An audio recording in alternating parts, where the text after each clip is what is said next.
फसलों की पैदावार दो बातों के ऊपर निर्भर करती है। पहला तो हमारा इसके अंदर रहता है कि जो मौसम है वो किस तरह से है, वो फसल के अनुकूल है भी या नहीं है। दूसरा हमारे द्वारा दी गई जो भी कल्चर प्रैक्टिस रहती है। आज की वीडियो में हम गेहूं की बात करेंगे।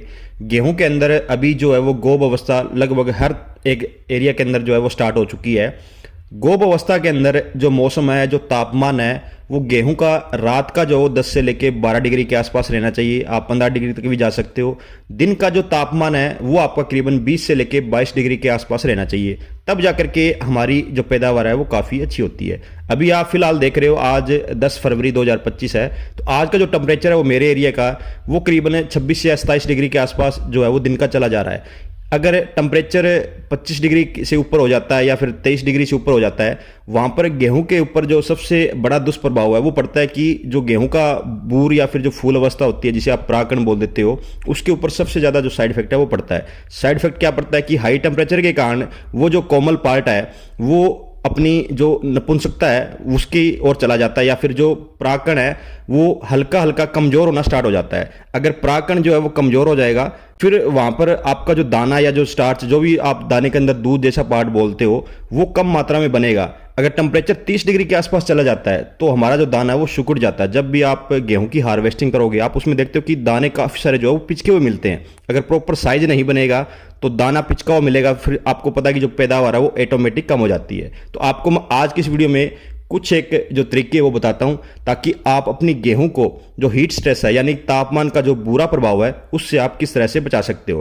पहला जो तरीका है वो हमारा रहता है यहाँ पे जैविक तरीका। जैविक तरीके के अंदर आप जीवामृत का अगर आप स्प्रे के अंदर प्रयोग करते हो तो आपकी गेहूं को ज़्यादा तापमान या हीट स्ट्रेस से आप भली भांति बचा सकते हो। उसके बाद में रहता है कुछ एक फर्टिलाइजर का स्प्रे है, जिसके अंदर पहला जो हमारा स्प्रे आता है वो आता है पोटास या सल्फर, दोनों का अगर कॉम्बिनेशन मिलता है तो अच्छी बात है, वरना पोटास या सल्फर को आप अलग अलग मात्रा के अंदर भी प्रयोग कर सकते हो। या फिर आप प्रयोग कर सकते हो NPK 0050 1 किलोग्राम, वह बोरोन 80 ग्राम और चिलेटेड जिंक आपको 100 ग्राम के आसपास रहनी है।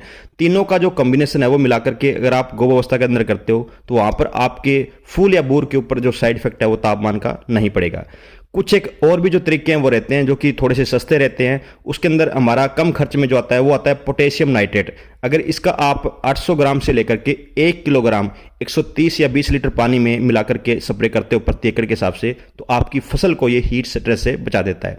या फिर आप प्रयोग कर सकते हो कैल्शियम क्लोराइड। इसकी जो मात्रा है वो आपको लेनी है 400 से लेके 500 ग्राम प्रति एकड़ के हिसाब से। पानी की जो मात्रा है वो आपको बिल्कुल सेम रखनी है, 120 से लेके 130 लीटर प्रति एकड़ के हिसाब से। उसके बाद में हमारा आता है सिंचाई का प्रबंधन। ये सबसे अहम भूमिका हमारी हीट स्ट्रेस के अंदर निभाता है।